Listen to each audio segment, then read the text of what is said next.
제 입장에서는 뭐 이미 제가 드릴 말씀은 다 드렸지만 지금 이 돌아가는 상황을 보니까 대한민국이 이렇게 가서 과연 되겠냐. 번번이 그 선거 때마다 이런 식의 그 공작과 선동을 가지고 이렇게 선거를 치르려고 해서 되겠냐 하는 정말 한심스러운 생각이 들어서 오늘 제가 여러분 앞에 섰습니다. 국민들께 드리고 싶은 얘기도 있고 또 우리 기성 정치인들에게 하고 싶은 말도 있습니다.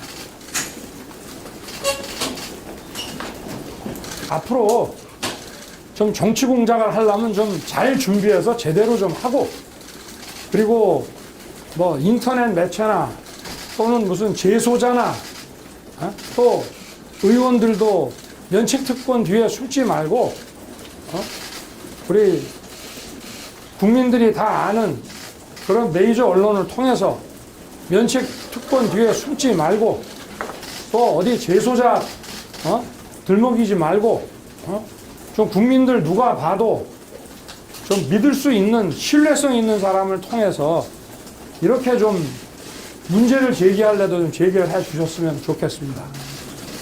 늘 하는 시나리오가 하도 뻔해가지고, 그리고 이게 어떤 그 페이퍼 종이 문건이든지 디지털 문건이든지 간에 작성자, 그 출처와 작성자가 나와야 그게 확인돼야 그것이 어떠한 신빙성 있는 근거로서 그걸 가지고 의혹도 제기하고 문제도 삼을 수 있는 것인데,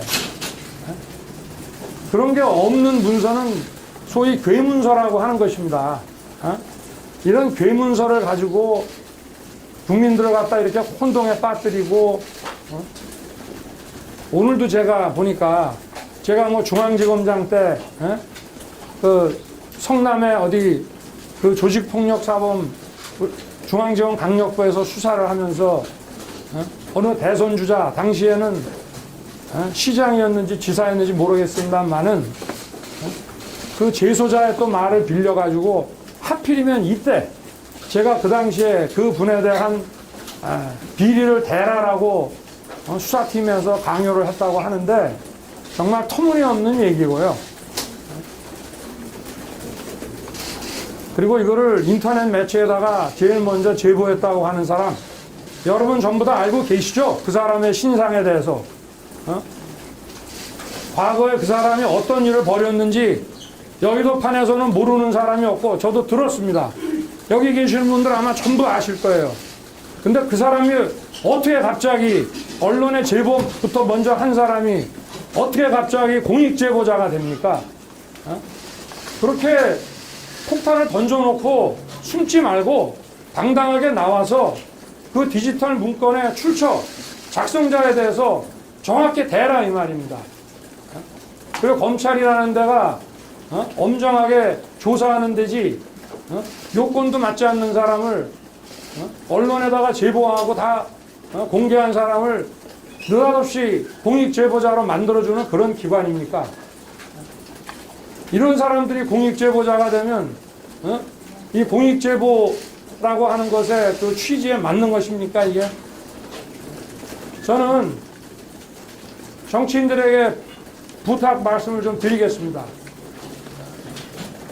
선거에 나오는 사람은 누구나 국민들께 무한 검증을 받아야 됩니다. 그러나 의혹을 제기하고 검증을 요구하려고 하면 정상적인 자료로 정상적인 절차를 통해서 문제를 제기하는 사람도 그것이 허위일 때는 당당하게 책임질 수 있는 그런 절차와 방법을 통해서 하라 이런 얘기입니다. 그렇지 않으면 이거는 국민을 모독하는 것이고 국민을 상대로 사기치는 것입니다.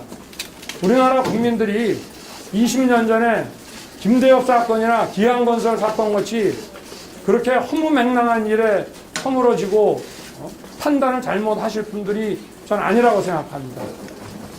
그리고 이런 정치 공작, 제가 그렇게 무섭습니까? 저 하나 그런 공작으로 제거하면 정권 창출이 그냥 됩니까? 당당하게 하십시오.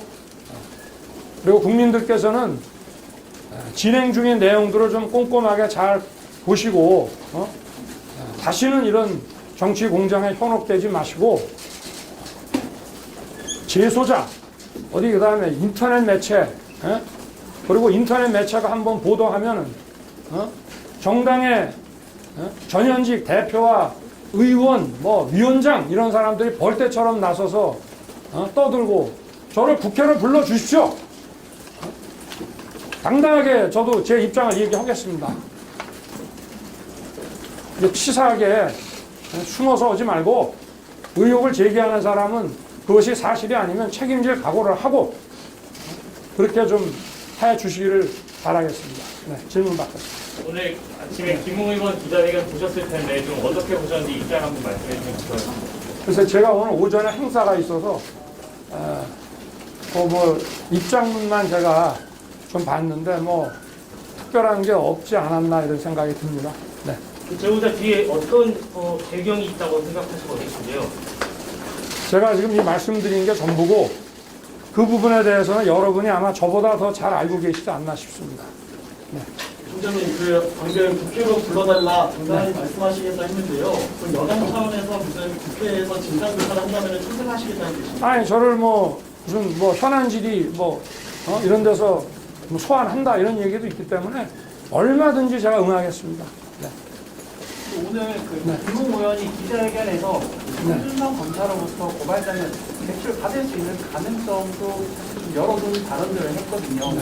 만약에 이제 뭐 국회 공검사로부터 이제 뭐 검찰에서도 뭐 감찰하고 나중에 아니면 수사까지 하겠지만 그러니까 신속하게 나는 조사하기를 바라고요. 그리고 여러분도 상식적인 맥락에서 한번 보십시오. 저희 처와 한동훈 검사장의 그 채널A를 두 건을 묶어서 고발장을 쓴다는 것도 상식에 맞지 않고 저는 그 어느 언론에 그 고발장 내용들을 좀 인용을 해서 썼는데 그러지 말고 그거를 좀 크게 사진을 찍어서 그대로 좀 공개를 했으면 좋겠습니다. 제가 그 내용을 좀 언론을 통해서 잠깐 보니까 이게 도무지 검사가 작성했다고 저는 상식적으로 납득이 가지 않고 그리고 지금 제 처에 무슨 주가 조작 의혹이냐 하는 게 지금 특수부에서 1년 6개월째 지금 하고 있습니다. 그러나 그 당시에 경찰청에 2013년 그 무슨 내사 첩보 보고서인가 하는 것이 그게 도대체 어떻게 뉴스타파에 유출이 되며 또 뉴스타파가 한번 공개하고 나니까 메이저 언론들이 벌떼처럼 그거를 보도를 하고 이렇게 나갔는데 그거는 그 첩보 보고서에 관련된 거는 금방 확인해 보면은 주가의 변동도 없고 그 사람이 관여했다는 것은 조사도 금방 끝날 수 있는 사안입니다. 그것도 시기도 그게 벌써 11년 전입니다.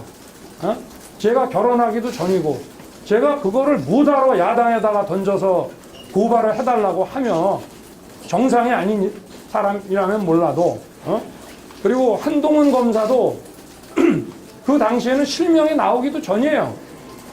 그래서 성명불상이기 때문에 일단 인권부에서 조사를 한 다음에 중앙지검에다가 제가 남부지검 사건까지 전부 끌어다가 중앙지검에다 압수수색 등 수사를 제가 지시를 했는데 도대체 이거를 야당에다가 줘서 뭘 어떻게 하겠다는 것입니까? 아니 뭐가 앞뒤가 맞는 거지 뭐 유리한 게 있습니까 저한테? 한동훈 검사 그 사건도 그 담당 부서에서 9번에 걸쳐서 무혐의를 올렸는데도 결재를 안 해주는 검찰 아닙니까?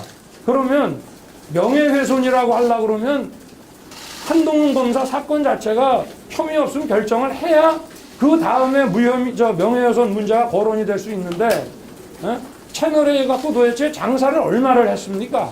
그러면 그거를 야당이 고발장을 내면은 그거 수사할 수 있습니까? 저 자체도 수사에서 배제가 됐어요. 그리고 대검 실무진과 중앙지검의 의견이 맞지 않아서 수사심의를 회부하려는 것도 못하고 계속 수사를 지휘권을 박탈하고 했는데 도무지 무슨 그거를 야당을 통해 갖고 고발을 시켜 갖고 뭘 어쩌자고 한다는 겁니까? 상식에 맞아야 뭐 가능성이 있는 것이죠. 네, 또 한 가지만 더. 수사정보 정책관이 네. 검찰총장 네. 지시 없이 움직일 수 있는 자리입니까? 아니 정당한 일이라면 자기 원래 본래 하는 일이라면 저 대검 차장 총장한테만 보고하는 게 아닙니다. 총장한테 먼저 보고하고 차장한테 보고하든지 차장 보고를 하고 총장한테 보고를 하든지 절차를 다 거쳐서 하는 것이고요. 그 이외의 일은 어떻게 돌아가는지 모르죠. 그리고 그 당시는 총선 전이기 때문에 거의 하루 종일 저 각종 그 선거사범 사건에 대한 지휘에 분주할 때입니다. 선거가 코앞인데 상식적으로는 말이 되는 걸 가지고 해야 저는 도저히 이해할 수가 없습니다. 네. 수사정보 정책관이 네. 검찰총장 지시 없이 움직일 수 있는 자리입니까? 움직일 수도 있죠. 자기가 누구 만나고 누구하고 문건 주고받고 만약에 그런 게 있다고 한들 그런 걸 다 총장한테 보고하고 뭐 결재받고 옵니까? 더구나 한번 보십시오. 그 보도에 난 그 고발장 내용 그 언론에서 인용한 걸 보면 4월 3일 날에 일어났던 일들이 막 4월 3일자 고발장에 들어가 있더라고요. 그거는요 현실적으로 불가능한 일입니다. 네.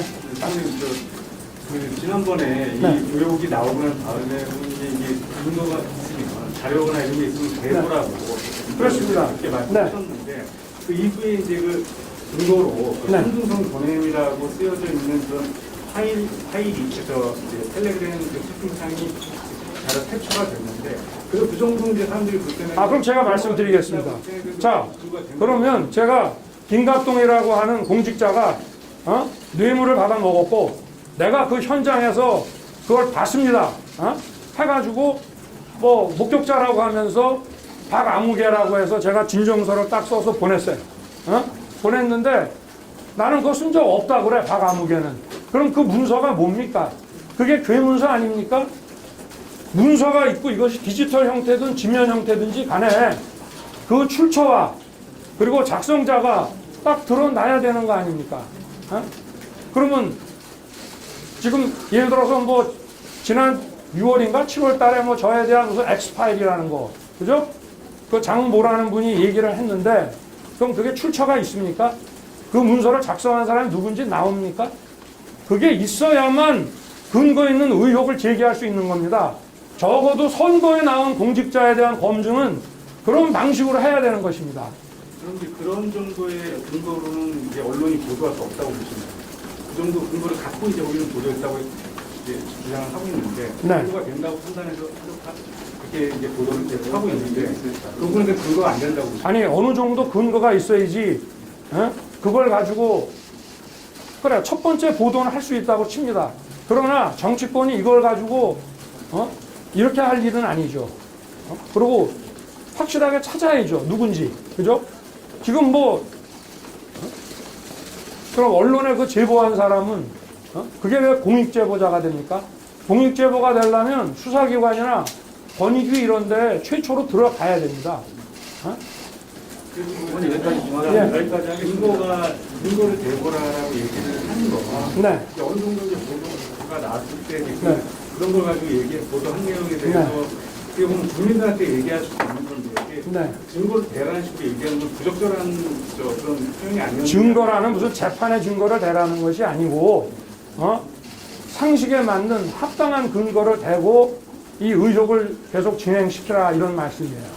어머니, 공익제보자 하나만 더 합시다. 아니면 지금 당에서 지금 네. 원희룡 후보 같은 경우는 진상특위를 만들어서 네. 당 차원에서 좀 문제를 해결하자. 뭐 당 차원에서도 하는 걸로 알고 있고 저희 캠프에서도 이게 도저히 묵과할 수가 없어서 이 정치공작 진상 그 규명 특위를 이제 출범시킬 예정이고 일단 뭐 그 원로 법조인과 언론인들 또 정치인들 이런 분들을 중심으로 해서 앞으로 계속 이어질 만한 이런 그 정치 공작에 대한 대응을 위해서 특위를 저희도 구성할 생각입니다. 당에서